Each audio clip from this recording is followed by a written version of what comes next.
નમસ્કાર. શંકરસિંહ બાપુએ કર્યો હોબાળો.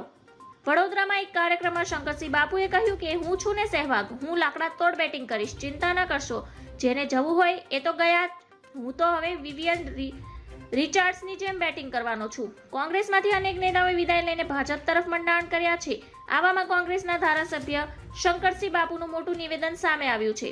જે લોકો સત્ય છુપાવવા માંગે છે, જે લોકોના પેટમાં ચોરી છે, જે લોકો દલિત, આદિવાસી અને ટીએનટી સહિતના વંચિત વર્ગોને ન્યાય આપવા નથી માંગતા, એ લોકો જાતિ ગણનાથી બચી રહ્યા છે અને અમે ખુલીને કહી રહ્યા છે કે જાતિ ગણના થવી જોઈએ, જેથી જાતિઓની સાચી માહિતી બહાર આવે, તે પ્રમાણે બજેટમાં તેમના માટે ફાળવણી થાય.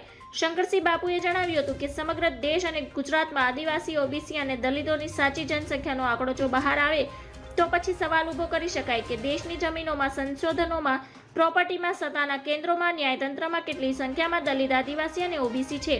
જે જિલ્લા કક્ષાએ, તાલુકા કક્ષાએ, મહોલ્લા કક્ષાએ કે કોંગ્રેસના જે કાર્યકરો છે તેમણે દ્રોહ નથી કર્યો, પરંતુ જ પ્રજાદ્રોહીઓ છે. તેમને ગુજરાતની જનતાને સબક શીખવાડવો જોઈએ. ધન્યવાદ. જય હિન્દ.